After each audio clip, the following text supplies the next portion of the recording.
Morning, Barbara. You okay? To change that dressing of yours that you've had on for about 2 or 3 days. Yeah. Is that okay with you? Yeah. Did you sleep well? What are you reading today? Good recipes. Oh, so you like your cooking, yeah? Reading about the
Every second of your life, you are under attack.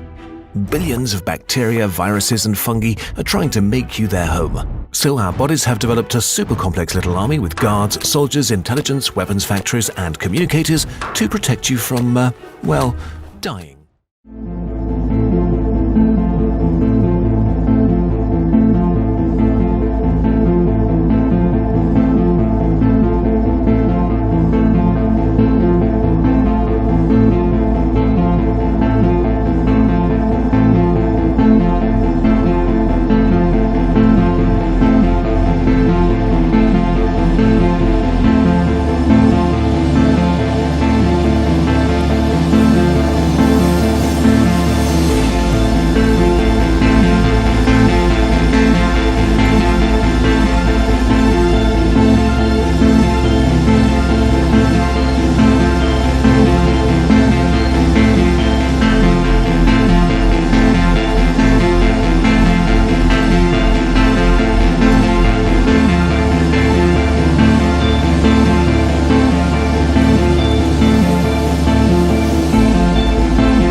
When a pathogen, a virus or a bacterium is introduced into the body, it multiplies and attacks cells.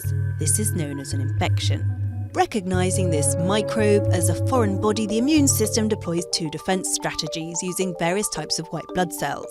First of all is the innate immune response. Macrophages are at the heart of this. These killer cells swallow up intruders, whatever they are, to destroy them. Phagocytes capture and eliminate toxins. This rapid and localised reaction can stop or slow down the infection. But that's not always enough, and that's where lymphocytes come in. They're defender cells which can identify the invader thanks to its characteristic molecule, the antigen. Each lymphocyte is adapted to attack a particular virus or bacteria. As soon as it identifies the antigen, the lymphocyte multiplies. B lymphocytes have the capacity to produce vast numbers of antibodies. Circulating around the body, antibodies latch onto these antigens and neutralise them, allowing macrophage to eliminate them. T lymphocytes identify and destroy infected cells. The problem is that on first contact with an antigen, the immune reaction is slow, taking several days, giving germs time to unleash an illness. Fortunately, the body remembers its enemies. Following an infection, antibodies and lymphocytes are left with a memory. They therefore react if the same pathogen reappears. The immune reaction is much faster and the body eliminates the attacker before the illness develops. Vaccines work by exploiting the immune system's memory. Vaccination simulates an infection, training the immune system and enabling it to develop weapons to fight back. This is done by introducing a germ which is dead or inactive, or just a fragment of the germ, into the body. The vaccine triggers an immune reaction without causing the illness. The organism produces lymphocytes which memorize the invader and antibodies in preparation for any future attack. The power of these antibodies and lymphocytes tends to diminish over time, which means top-up vaccinations are sometimes necessary. Some vaccines don't give you lifelong protection, and as adults get older, they may be at higher risk of diseases because of their age, their job, travel, or their health conditions. What vaccines do healthy adults need besides the annual flu shot? First off, if you didn't get the whooping cough vaccine, called Tdap, as a preteen or teen, you're due for it now. Whooping cough is a bacterial infection, and in babies, it can make it hard for them to breathe and can be life-threatening. Well, I work in a preschool and I'm around young children all the time. And if they were to come down with whooping cough or something that I could have been vaccinated against and prevented, I would have felt horrible. So Mary Beth is here for that whooping cough vaccine, which also contains the needed 10-year booster for tetanus and diphtheria. These may seem like illnesses from the past, but they are serious diseases that still affect us today. Immunization is your best protection, and severe side effects from vaccines are very rare. In your 60s, you'll need vaccines to help prevent against pneumonia as well as shingles.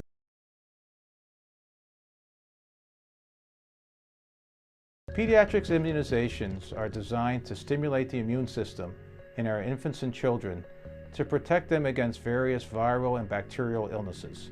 These vaccines protect our children from contracting various infectious diseases, some of which may be self-limited but leave our children with handicaps. Self-limited diseases will get better on their own, for example, rubella or German measles, but may leave our children with hearing deficits. Chickenpox or varicella will get better on its own, but our children do suffer during the time that they are dealing with the illness.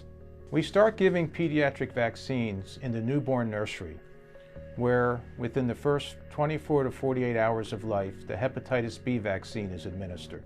In addition, it is advisable for our children from 6 months of age and older to receive a yearly flu vaccine or influenza vaccine.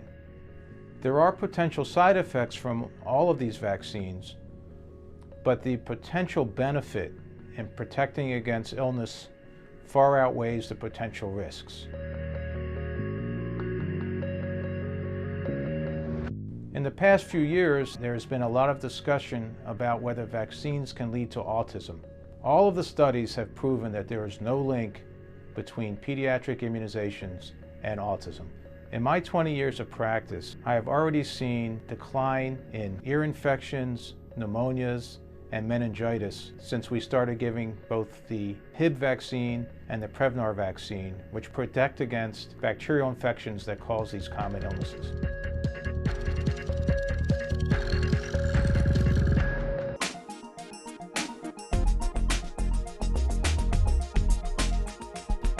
The first step in donning personal protective equipment is good hand hygiene.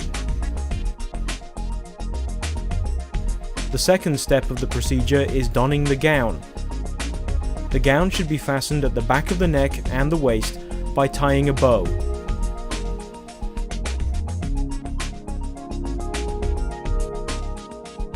The third step is the selection of respiratory protection. One option might be a procedure mask. Procedure masks are used for droplet precautions. Droplet precautions are used in the care of patients with influenza. To apply this mask, gently crease the metal insert to create an indentation for your nose. Then cuff the elastic bands around your ears and spread the mask to cover your face from the bridge of your nose to below the chin. Finally, ensure the mask is snug and comfortable on your face. Procedure masks also come with attached eye protection. This mask is applied in a similar fashion.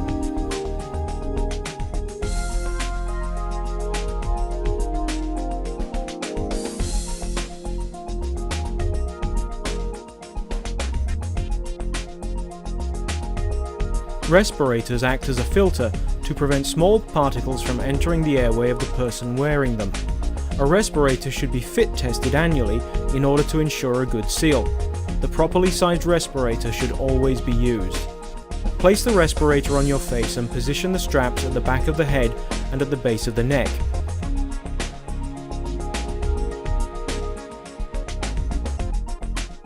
The elastic straps should be in contact with the skin on your neck, so remove any hair that is in the way.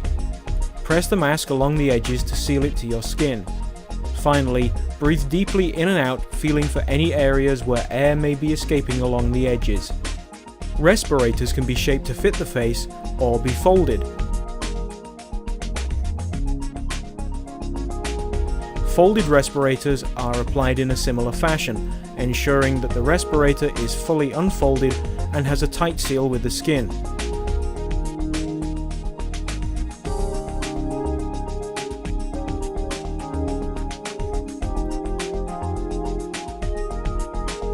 Again, breathe deeply in and out, feeling for any areas where air may be escaping along the edges.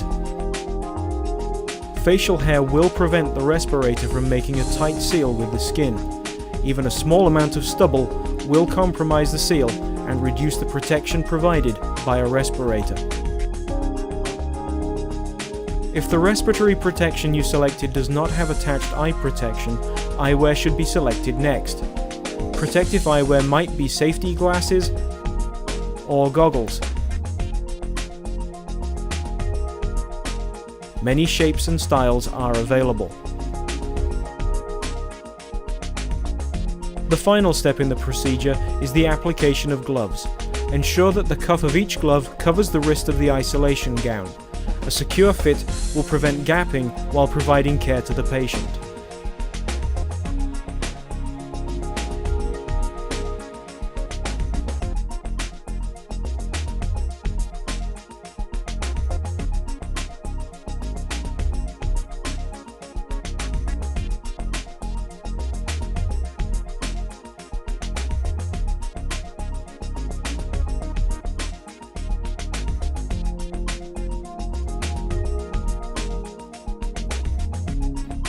Before entering the room, ensure all personal protective equipment is in place and comfortable.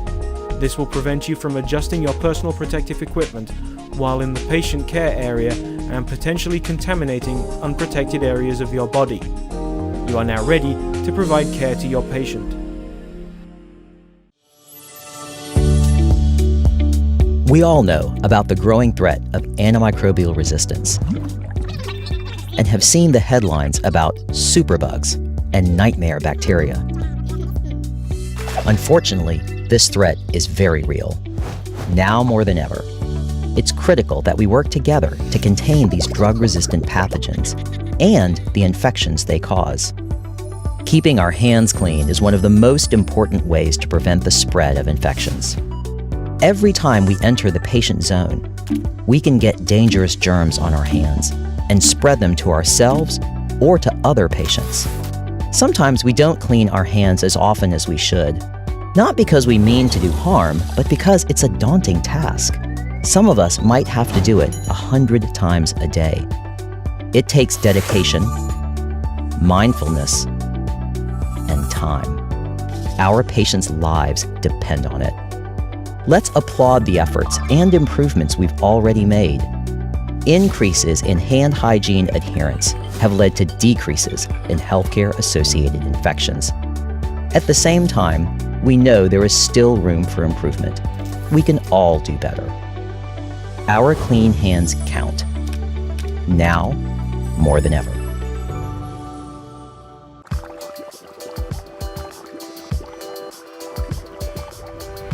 Hand washing is one of the most important ways you can keep from getting sick and spreading germs to others. Dirty hands spread disease. This hand washing demonstration will show you how hand washing can get rid of germs and chemicals that get on our hands every day. This gel is like the germs and chemicals that we get from things we touch throughout the day, like our toys and pets. If we then rub our eyes, nose, or mouth, or pick up something to eat, The germs or chemicals can get into our bodies and make us sick. Studies have shown that people touch their eyes, nose, and mouth about 25 times every hour without even realizing it. To get rid of these germs and chemicals, CDC recommends you follow these easy steps every time you wash your hands. Wet, lather, scrub, rinse, and dry. We're going to show you the right way to do each step. First, wet your hands with clean running water. Turn off the tap and apply soap. Then, lather your hands by rubbing them together with the soap. Be sure to lather the backs of your hands, between your fingers, and under your nails. Scrub your hands for at least 20 seconds. If you don't have a clock nearby, keep scrubbing until you've sung the happy birthday song twice. Rinse your hands well under clean running water. Dry your hands using a clean towel, electric hand dryer, or air dry them. Washing your hands using the steps we just demonstrated is very important to get hands completely clean. Let's see how well we got rid of the germs and chemicals. Great! No more germs and chemicals. Why is this so important? Germs and chemicals from unwashed hands can get into our foods and drinks when they're being prepared or when we're eating or drinking them, which can make us sick. Also, germs and chemicals from unwashed hands can be transferred to other objects like cell phones, tabletops, or toys, and then transferred to other people's hands. That's why it's so important to wash your hands following these steps. Wet, lather, scrub, rinse, and dry, so you can stay healthy and help keep those around you healthy.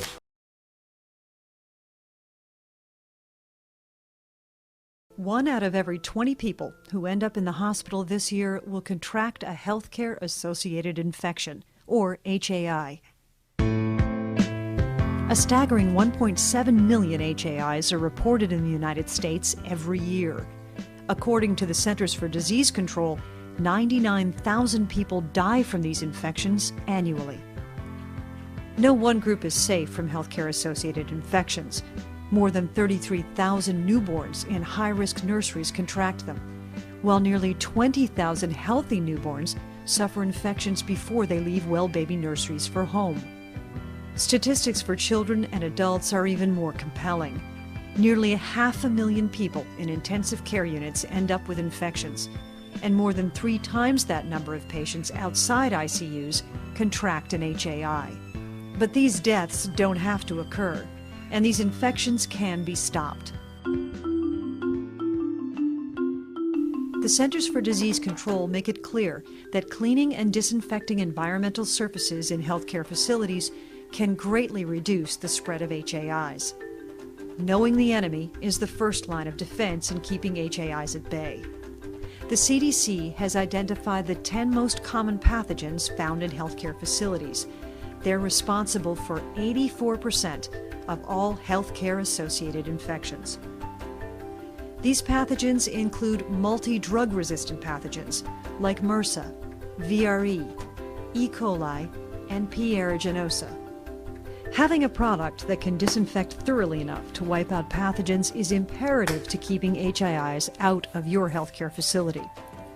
In this video, we'll walk through the steps necessary for proper surface cleaning and disinfection so you can protect your patients, your staff, yourself, and your loved ones. Let's make sure you don't take your work home with you. A critical step in properly disinfecting your workplace is knowing the level of application needed for instrument and surface disinfection. As represented in this table, high-level disinfectants are used for heat-sensitive, semi-critical medical devices. Intermediate-level disinfectants can be used on non-critical instruments and environmental surfaces. And low-level disinfectants can be used on non-critical instruments and environmental surfaces. They are typically labeled hospital disinfectant without the tuberculocidal claim because they lack the potency to inactivate mycobacteria like TB. Mycobacteria like TB has the highest intrinsic level of resistance among all vegetative bacteria, viruses, and fungi. This means disinfectants with a TB claim on the label are considered capable of inactivating a broad spectrum of pathogens, including much less resistant microorganisms, such as bloodborne pathogens. This broad spectrum of capability is the basis for protocols and OSHA regulations that indicate the use of tuberculocidal chemicals for surface disinfection. Step 1 for any disinfecting process is cleaning. The CDC states, the actual physical removal of microorganisms in soil by wiping or scrubbing is probably as important, if not more so, than any antimicrobial effect of the cleaning agent used. What does this mean? It's simple. Thoroughly clean surfaces before disinfecting. Make sure all organic matter, salts, and visible soil are removed from all surfaces as a first step. This is your key to success. Step 2 is disinfecting. Make sure you not only use a fresh, pre-saturated wipe or disinfectant liquid on surfaces, but that you apply the disinfectant for the recommended contact time listed on the label. And remember to reapply if needed, to keep it on the surface for the recommended contact time.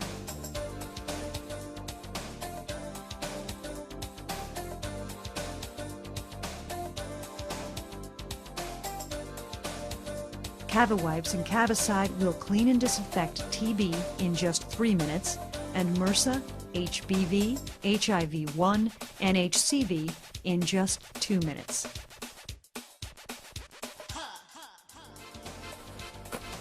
On occasion, you might have large volume spills or debris.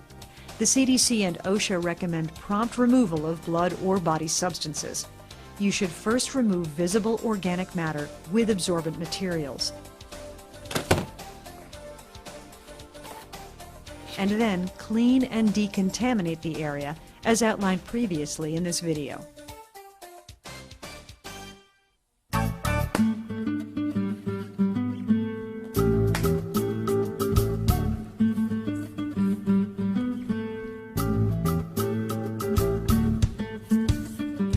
Using ready-to-use CaviCide and pre-saturated CaviWipes can help you avoid these contamination issues and assure your choice of disinfectant does not become a breeding ground for pathogens like P. aeruginosa.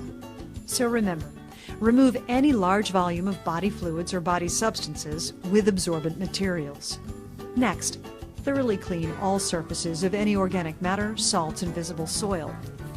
And finally, use a fresh, pre-saturated wipe or disinfectant liquid on surfaces for the recommended contact time listed on the product's label. Germs are everywhere. Within the patient or resident room, there are many high-touch surfaces. These items are touched by the patient or resident and by the nursing staff and others hundreds of times a day and are full of germs that can make our patients and staff ill. Can you identify the high-touch surfaces in this scene? The overbed table and buttons, the call light, the bed rail buttons, the faucets, the light switch, the hand sanitizer, the door handle. These are all examples of high-touched items. Cleaning and disinfecting high-touch surfaces requires disinfectant chemicals. At the beginning of your shift, you will fill a clean, empty bucket with disinfecting solution. When you are ready to clean and disinfect, immerse the cleaning cloth into the solution, then wring out the cloth, leaving it very moist but not dripping. In most cases, cleaning and disinfecting occur in one easy step. However, if visibly dirty with blood or bodily fluids, for example, then the area must be cleaned before the disinfectant is allowed to work. Cleaning and disinfecting requires more than a surface wipe with a disinfectant cleaning cloth. Germs stick to the surface of the items and live in the debris left on the item. Soil and debris must be removed first, which requires rubbing the surface to loosen and remove the debris. Rub the surfaces by applying moderate pressure. Pressure and friction will remove all debris and soil. Continue to apply pressure and rub 3 to 4 strokes over each surface area before moving to the next surface area. Work your cleaning cloth inside, around, in between all surfaces such as cords, touchpad rails, control buttons, handles, and levers. This is the cleaning step of the process. Disinfection is the process of killing the germs that are on the object. The surface needs to remain wet for a period that meets manufacturer recommendations based on the type of disinfectant solution used at your facility. Allowing the item to air dry provides enough time for the disinfectant to kill the remaining germs. Do not remove the disinfectant with a dry cloth. Allow the disinfectant to air dry. Focus your cleaning on the high-touch surfaces. Cleaning and disinfecting these highly touched surfaces will help reduce germs that make people ill. By thoroughly disinfecting the patient's or resident's room, you play an important role in the care of our patients and residents. You make the environment a safer place. By disinfecting the room, you help prevent the spread of germs. We will now use a fluorescent agent to show how to properly remove debris and germs by cleaning and disinfecting the patient room. This grab bar and sink faucet handle have been marked with the fluorescent agent. We will demonstrate the cleaning and disinfecting of these surfaces with several wipes. Use disinfectant solution on a cleaning cloth. The cloth should be very moist but not dripping. We will wipe the surface with a disinfecting cloth with one wipe. Notice how there is still glowing agent on the surfaces? The glowing agent represents germs. Therefore, one wipe of the disinfectant cloth will often result in germs left on the surface. Use pressure and friction to wipe surfaces and remove all debris. Notice how it takes several wipes of the disinfecting cloth to remove the fluorescent agent. This is the same action required to remove the debris and disinfect the germs. Cleaning and disinfecting the overbed table requires detailed cleaning and disinfecting in multiple areas. When cleaning and disinfecting, pay special attention to the areas on items that might hide and protect germs. This includes the buttons or controls on the overbed table. Use the cleaning cloth. Wipe surfaces multiple times by applying moderate pressure. Work the cleaning cloth inside, around, and between all surfaces. Remember, it takes several wipes of the disinfectant cloth to remove the germs. Let's review. High-touch surfaces are the areas that are frequently touched by the patient, resident, or the staff. High-touch areas need special attention and require detailed cleaning. Look closely for blood or bodily fluids or any other debris when doing your cleaning and disinfecting. Remove the debris by rubbing the surface aggressively first, then re-wipe the area again with the disinfecting solution. Germs live in our environment and travel from place to place by hand contact. As an environmental services employee, you are a very important part in the reduction of germs in your healthcare setting.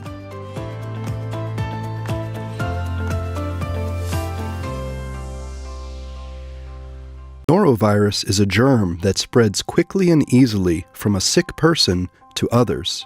It causes vomiting and diarrhea that come on suddenly, often before you can get to a bathroom. If you get sick from norovirus, you might splatter drops of vomit or poop from many feet in all directions. Norovirus symptoms can strike any time, any place. You could be at the fair or out shopping. It's extremely important to clean up the entire area immediately after you vomit or have diarrhea so others don't get norovirus. Cleanup must be thorough to not miss any drops of vomit or poop that can't be seen. Here's how to clean up after someone vomits or has diarrhea. Step 1. You don't want norovirus to get on your hands or in your mouth while cleaning up vomit and poop. Protect yourself. Put on disposable gloves and a mask if you have one. Step 2. Wipe up vomit and poop with paper towels and put them in a plastic trash bag. Step 3. Pour bleach cleaner on all surfaces that may have vomit or poop on them. Leave the bleach on surfaces for at least 5 minutes. You can use a chlorine bleach cleaner or make your own by adding 3/4 cup of bleach to 1 gallon of water. Step 4. Clean all surfaces again with hot water and soap. Step 5. Remove your disposable gloves, throw them away, and take out the trash. Step 6. Remove and wash all laundry that may have vomit or poop on them with hot water and soap. Step 7. Wash your hands with soap and water and call it a job well done. Help squash norovirus. Always clean up the entire area immediately after someone vomits or has diarrhea.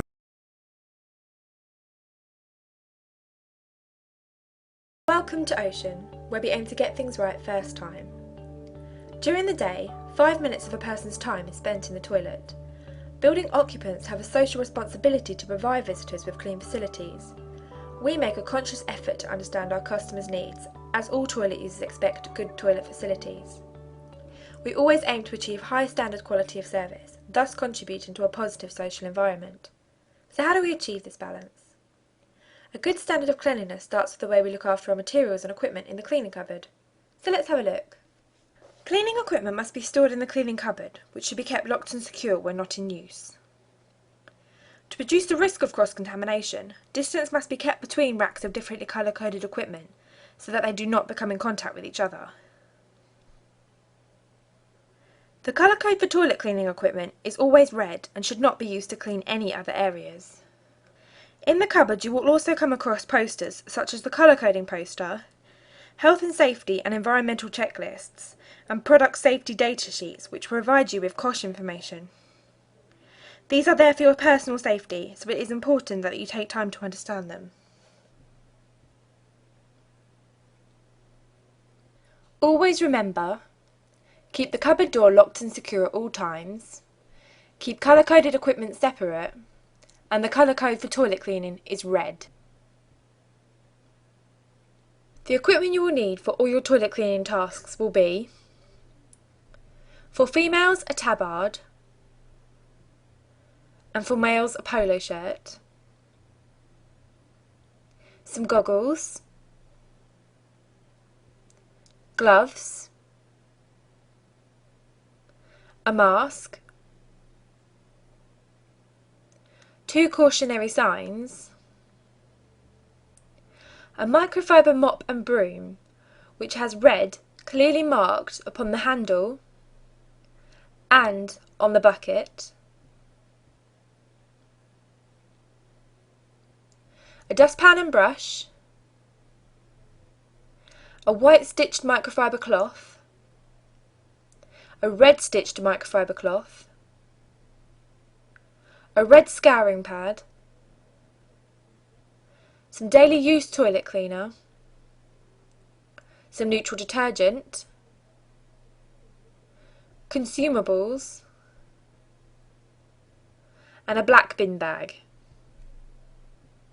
So you'll need a tabard or polo shirt, goggles, gloves, a mask, 2 cautionary signs, a microfiber mop and broom, a dustpan and brush, a white and a red stitched microfiber cloth, a red scouring pad, daily use toilet cleaner, neutral detergent, consumables, and black bin bags.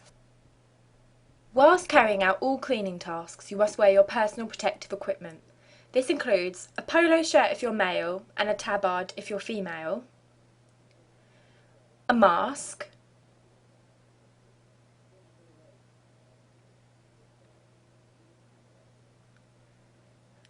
goggles,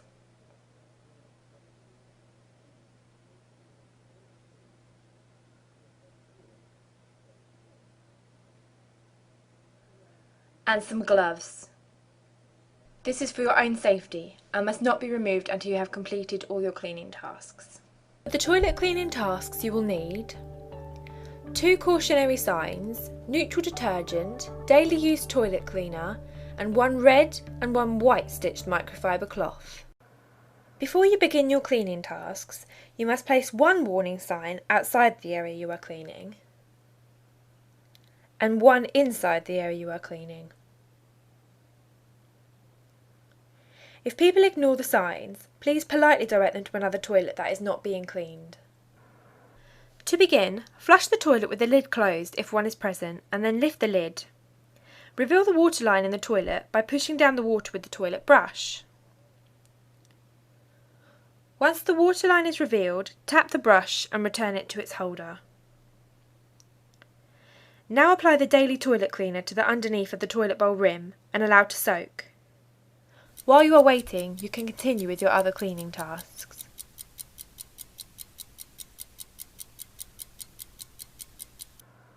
To clean the surrounding areas, spray a small amount of neutral detergent onto your red stitched microfiber cloth and begin by cleaning the highest and cleanest areas first.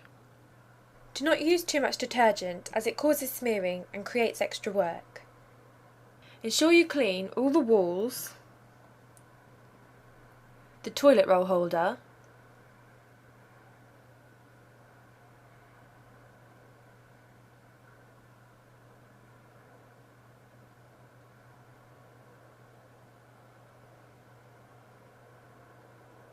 the pipework,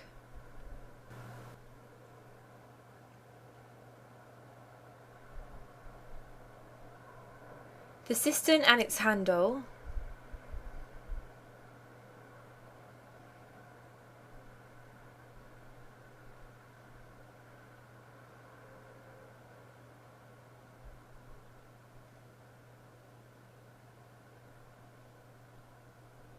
outside and around the toilet bowl,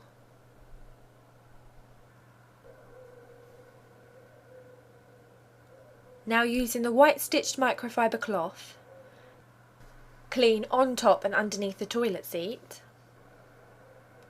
including the hinges,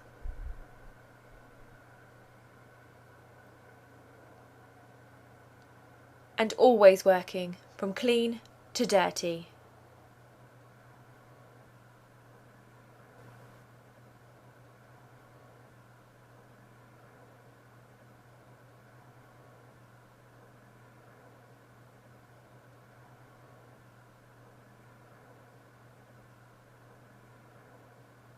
So remember, you need to clean the walls and surrounding areas, the toilet roll holder, pipework, the cistern and its handle, outside and around the toilet bowl, on top and underneath the toilet seat lid, including the hinges, and always working from clean to dirty. When you have finished your other cleaning tasks, return to the toilet. Then using the toilet brush, scrub the inside of the bowl until clean, focusing on stains, watermarks and under the rim.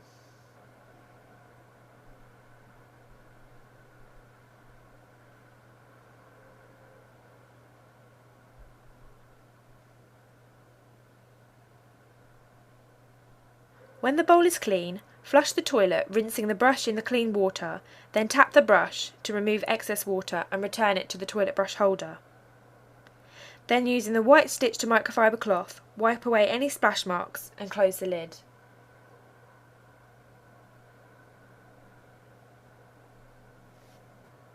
Now replenish any consumables that are empty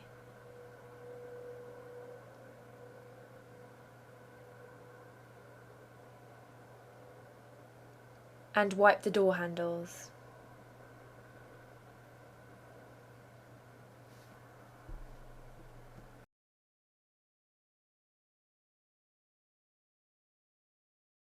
Hello, and welcome to the Create Common Good Kitchen. Food safety is a very important part of working in any place where they prepare food. Grocery stores, restaurants, cafeterias, and food manufacturing plants. There is more to making good food than simply making it taste good. To help you learn a little bit more about what we have to do to keep our food safe, let's watch Katie as she gets ready to work in the kitchen. Let's see how Katie does. Watch for what she does wrong and see how many mistakes you can count.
How many mistakes did you count? 5?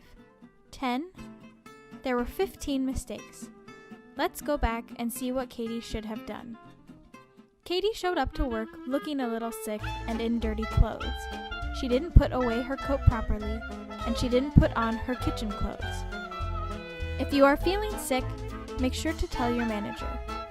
Always arrive to work well rested and clean. Take a shower before you arrive. We have one here if you would like to use it. There are several places to put your personal items. Hang coats and jackets on the rack by the ladies' bathroom. Any smaller items can go in the lockers.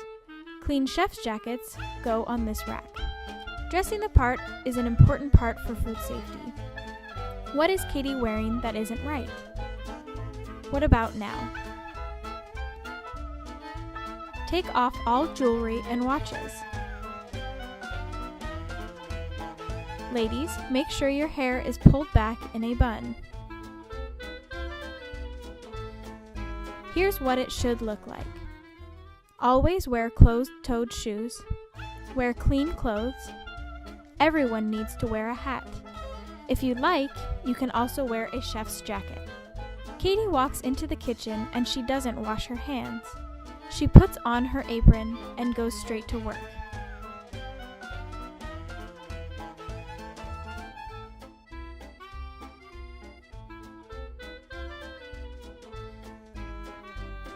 She rubs her nose and sneezes into her gloved hands. Then she touches her hair, returning immediately to her onions. Michelle comes in to give Katie a job. She shakes hands with Michelle, keeping her gloves on, who asks her to put away some raw chicken. Katie touches the raw chicken, which covers her gloves in bacteria, and then goes straight back to her onions. Next, Katie uses the restroom. She does not take off her apron when she goes into the restroom. When she is finished, she does not wash her hands properly.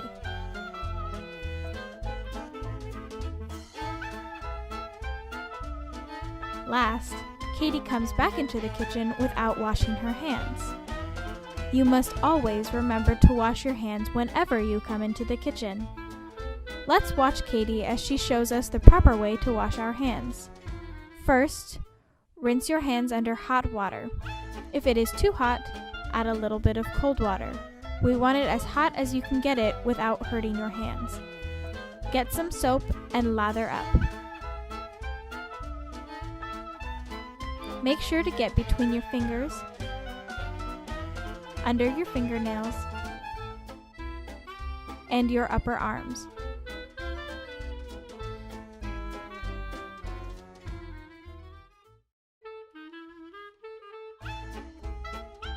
Rinse off the soap.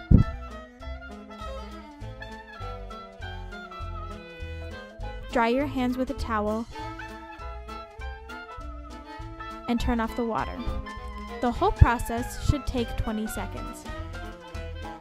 What other times do we need to wash our hands? If your hands are dirty,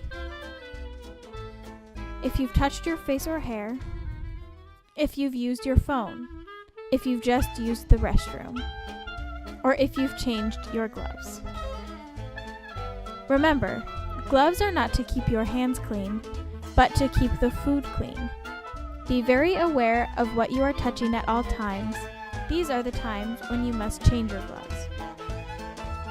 If you leave your station, even if only for a moment, if you shake someone's hand, if you touch your face or hair, if you've changed jobs, like dishwashing to something else, if you've changed products, especially raw meat, to fruits or vegetables, if you've touched garbage,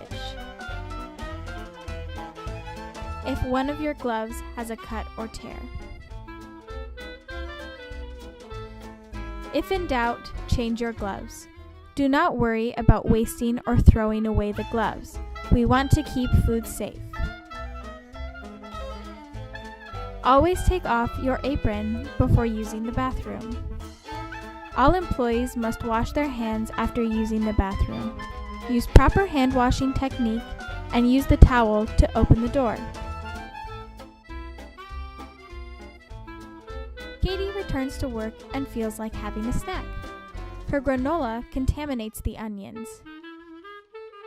Next, she takes a drink and it spills all over. She does not clean her cutting board, and now the food must be thrown away. We can make people very sick by contaminating our products with allergens or bacteria. No eating or drinking by the food you are preparing. If you want a snack, you must eat away from food preparation areas. You may also eat at the family meal table. If you have coffee, tea, water, or any other types of drinks, it must stay away from food prep areas. You may take quick breaks to take a drink in one of these areas, but do not keep it by food. These are the basics of food safety. If you remember to practice good hygiene and cleanliness, we can keep our customers safe and happy. Remember, safe food is good food.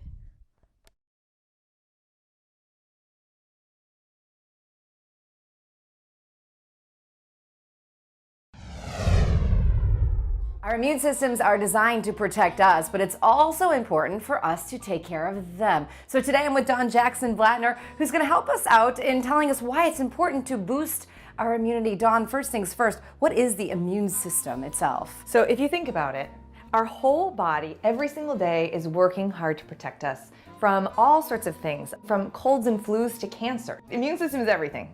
How does the immune system affect our overall health? When you are boosting your immune system, it really is about living your best life. So think about like when you have a cold or a flu, right? You are like tired, you're like lifeless. When you have a strong immune system, you're not getting sick and you have all the energy you need to do everything you want to do. So lots of times we've heard growing up, wash your hands, sing the alphabet. Right. Is that the first step, or is that even important? Washing your hands, it's a great first step to immunity, right? But there is so much more you can do, and I'd love to share with you some of those things. I love it. Okay, so give us the tips on what we need to do to even kickstart that immunity. All right, so there's three sort of categories that I think about. What you eat, what you do to your outside body, and then some lifestyle tips. Okay. So I'll start off with what we eat. About 70% of your immunity is actually in your gut. So keeping your intestinal tract healthy is everything. And you can do that by eating good bacteria foods. These are called probiotics. So you get that in yogurt, but you don't have to just rely on that. You can rely on other foods like non-dairy drinks that have probiotics. Okay, moving on. I see lots of greens. We know, eat your greens. You have to have a healthy diet to have a healthy immune system. That's it. And the core of a healthy diet are leafy greens. So this is spinach, we have collard greens, we have kale. These are things that you really need to eat every single day. They're packed with nutrients to keep us healthy. Great, I love it. I see chocolate. All right, so the other thing to do to protect your immune system is keep your sugar intake low. It is taxing your body, but if you have a sweet tooth, right, things that you could do are like a dark chocolate. Or you could do something like berries or green apples. It's sweet, but it's not so sweet. And then cinnamon instead of adding sugar to things. Dawn says, next, we should think about how we care for the outside of our bodies. The number one tip that I have is keep your skin hydrated.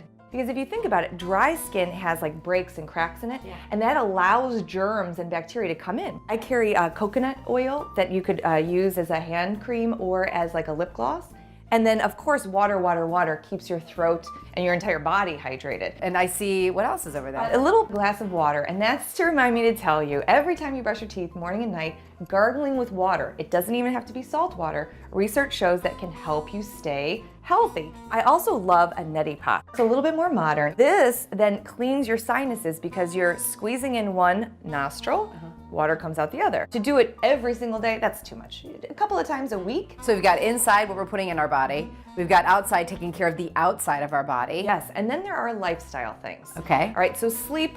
I mean, we read a million things all the time, right? Sleep, sleep, sleep. Sleep is how you reboot your body, right? So if you want good immunity, you want to fight diseases, like you got to get in your sleep. So there is sleep, but there's also one other lifestyle thing that's important for immunity, but I'd like to take you outside so I can reveal it there. Okay, let's go. Okay, let's go.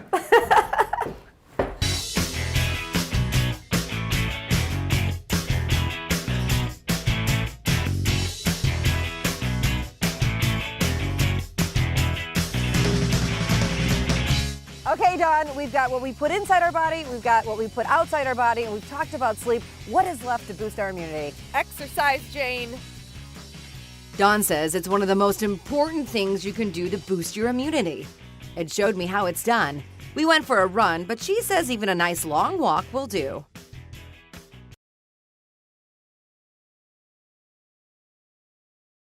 Here's a quick tip for disinfecting toys in the infant and toddler room. We all know that children put toys in their mouth, so after they've finished exploring with their mouth, just drop it in a bucket that's labeled as the dirty toy bucket. That way, anyone else that comes in the room will know that these are dirty toys and won't put them back out into circulation. On the back of the bucket, I have the bleach solution that's required, so you would just add your water, add the bleach, and then let it sit for 5 minutes. Pour that out and add fresh water to rinse, and then put the toys out to dry. It's a quick, easy way to disinfect toys in the toddler and infant room. DHS requires that you make bleach water up fresh daily. So here's a quick tip for disinfecting toys. After the children have left for the day, just put toys out on a plastic tablecloth that you would use for a picnic table, and then just spray all your toys. Give them a good soaking, and then simply go home. When you return the next day, you can put the toys up, and you've disinfected a large amount of toys in a very short time.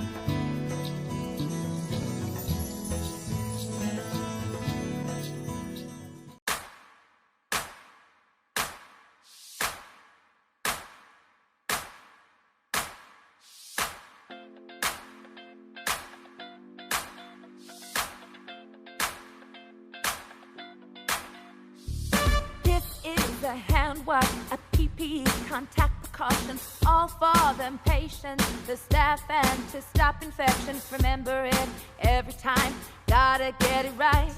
We're all dressed in gloves and gowns, gotta kiss myself, I'm so pretty. Rub in before you enter a patient's room. Rub in, make sure you wear your gloves and gown. Rub out, clean equipment every time. Rub out, 'cause we don't want no infection, man. Rub your hands, hallelujah. Woo! Rub your hands, hallelujah. Woo! Mask up when you need to, 'cause PPE's gonna keep us safe. Put them on right and you'll be okay, 'cause PPE's gonna keep us safe. So many things to remember, but don't forget to just rub in.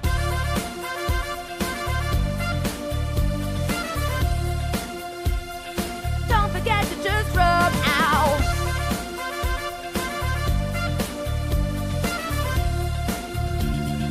Don't forget to just rub.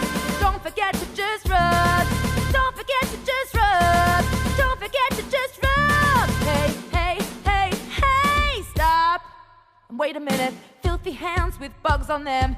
Clean your hands, hallelujah. Woo. Clean your hands, hallelujah. Woo. Put on the mask if you need to. PPE's gonna keep you safe. Put them on right and you'll be okay, 'cause PPE's gonna keep you safe. So many things to remember, but don't forget to just rub in.